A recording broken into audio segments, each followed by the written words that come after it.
Design.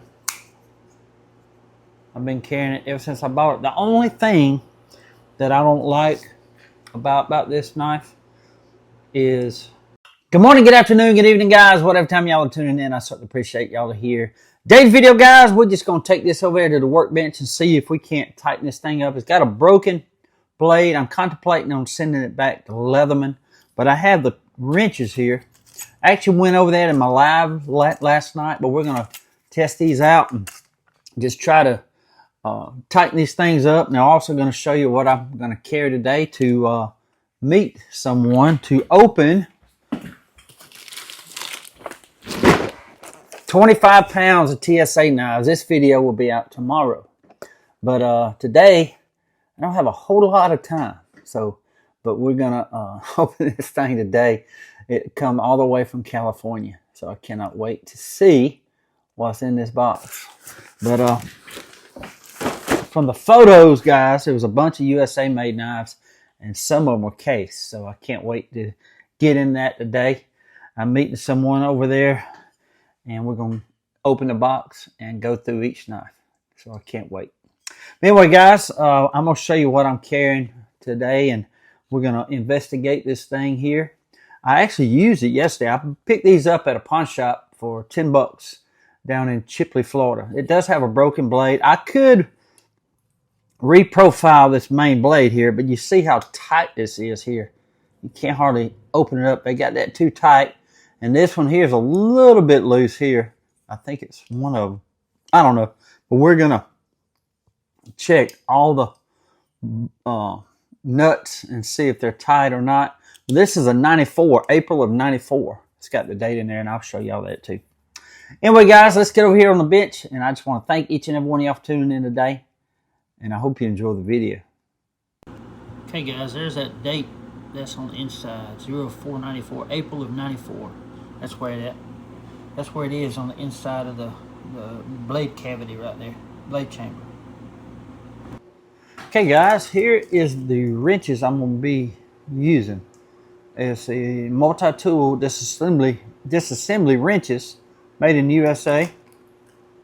And it is a new multi-parts medium Leatherman multi-tools.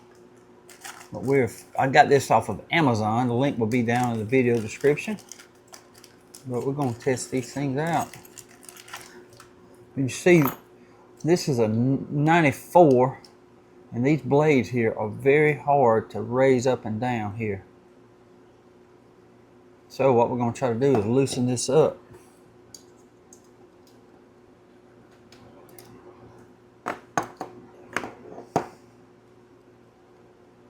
That's too loose.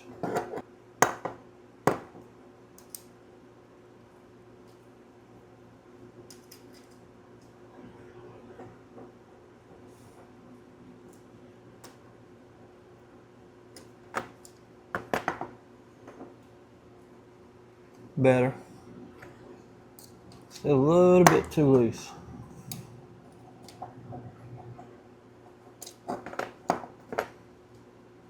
That's just right there. You see, it's got a broken blade here. And you got a punch blade. I don't know what that is. Oh, that's a little flat tip screwdriver is what that is. And this is a large flat tip right there.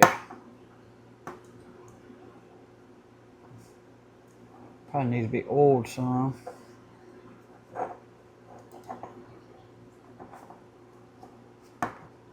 But they're great. They're great to have, and that's what you want to see on them. Now, a lot of them don't have them because they're using domestic and foreign parts. They don't like putting USA on there, which I understand that. It's still a great company that was started here in the USA. But over here, you got a Phillips head. That right there, I believe, has been broke as well. I think it was like a punch. But we can reform that punch here. But all the major components are still in good shape on this one here. It's worth $10 all day long, don't get me wrong. Because you got a can opener here. And I think you got a bottle opener. Is it over here somewhere?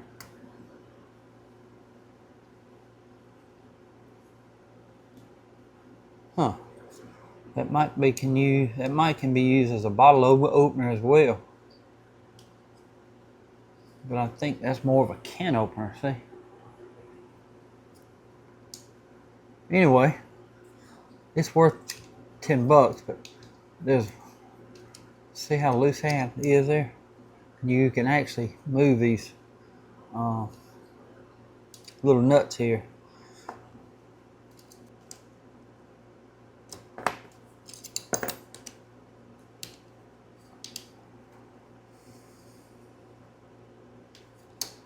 Better. If you're gonna have the Leatherman pliers, it's best to go ahead and get these tools. They're not really expensive at all. But we're gonna clean this up, guys. You see this actually a little bent too. This thing's been used now.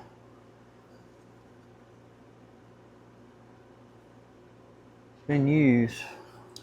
Ain't much you can do about that.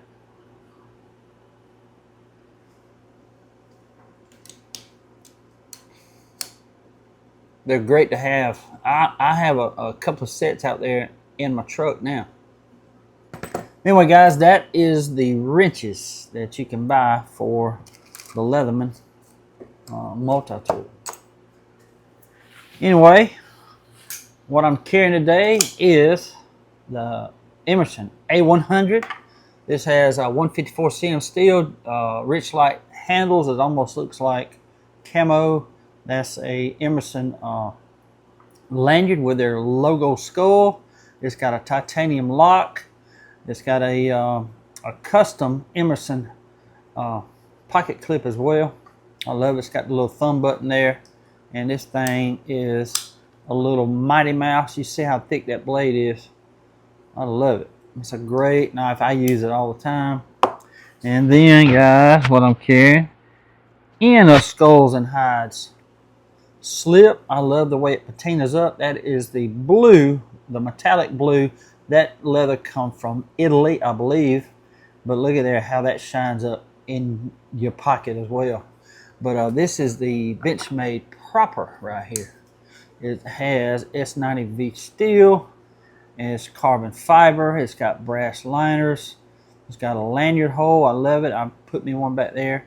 But I'll use this knife every day as well. I've been carrying it ever since I bought this knife. I actually have another one on display over there. So I actually got two of these. One to use and one to just look at. But there it is right there. They're not going to make these no more, guys. And it's an absolute awesome slip joint. I love it. And then, guys, we got the Spyderco MicroJimbo.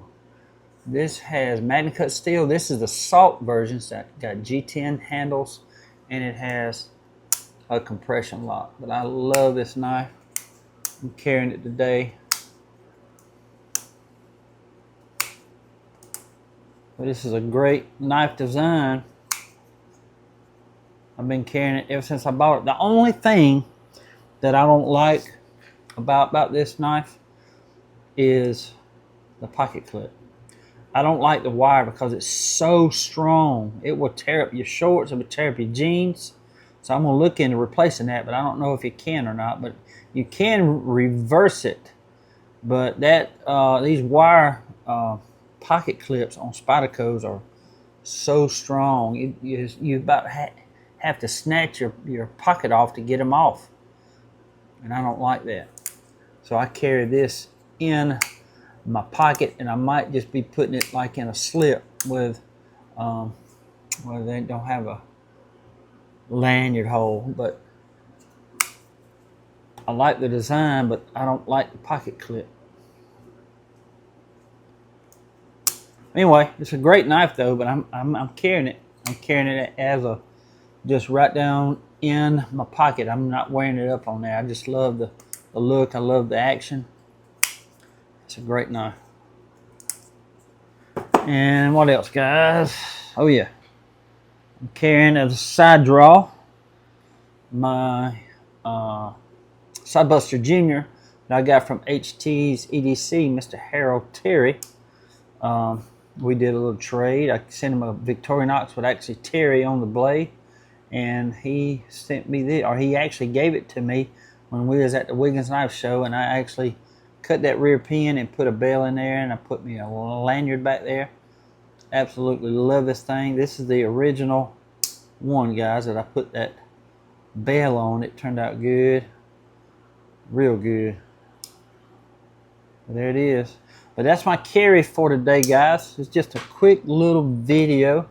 But again, if you're going to have these to do maintenance on them, I'd suggest highly to get these wrenches here, because really I could put this in the pouch and go use it today. And I could reprofile that blade there.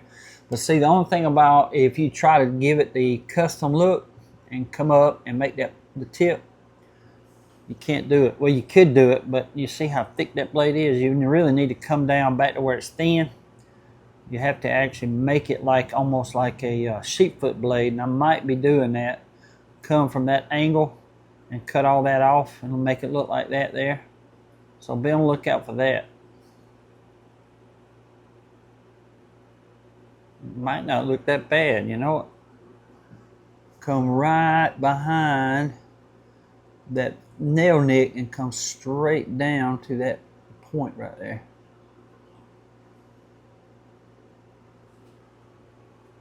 So not too bad, huh? I might do that instead of sending it back up there. Because probably what they're going to do is just send me a new one, because I don't think they have the blades to actually go in these no more. So that's probably, let's go do that right now.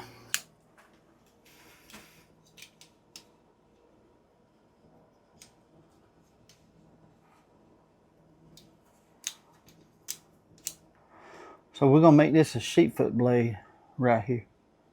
It's broken. It's supposed to be probably about that long.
Okay guys, a Leatherman with a sheepfoot blade.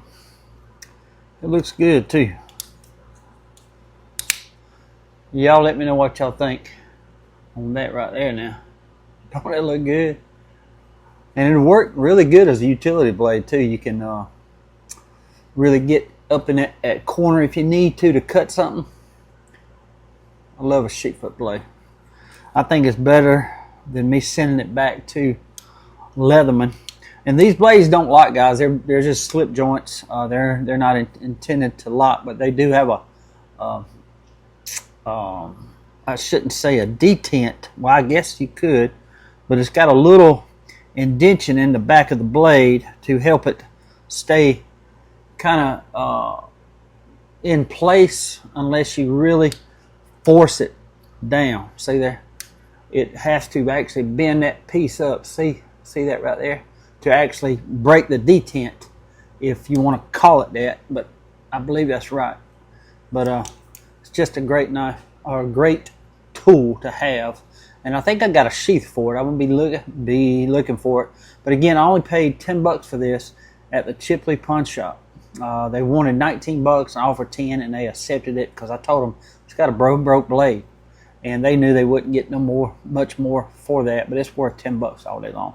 But y'all let me know what y'all think about my sheepfoot blade in the Leatherman here. It is a Leatherman tool, made in 1994. You know, the dates are down here. It starts with a month, like the 04 or 10 or 11 or 12. Then it has the date after that, and I think they started the dating system. I think they started the dating system in the mid 80s.